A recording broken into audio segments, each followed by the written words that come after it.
Hello, today I will show you a tutorial to make a Velcro texture in Blender. Let's add a sphere here by using Shift A. Subdivide this as much as you want.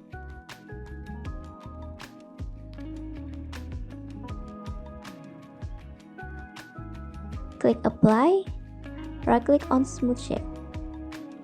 Go to Particle and use Hair. Adjust the number and hair length as much as you want.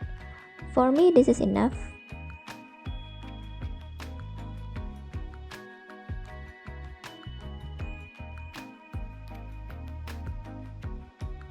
This one is important.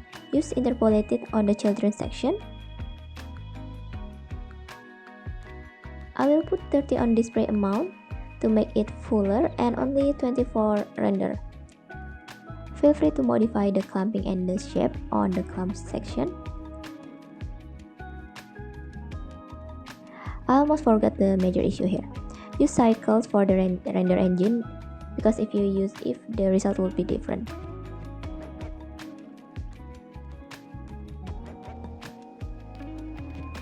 Back to the hair particle.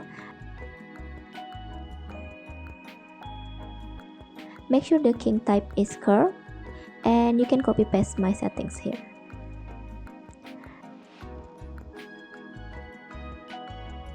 Now it started to look like Velcro, but for me this is not enough. I will try to randomize the Velcro hair so it would look a little bit messier and try to adjust it a little more. Thanks for watching. Feel free to drop any question in the comments below. And if you enjoyed the video, please like, share, and subscribe to my channel for more content. Hit the bell icon so you can never miss an update.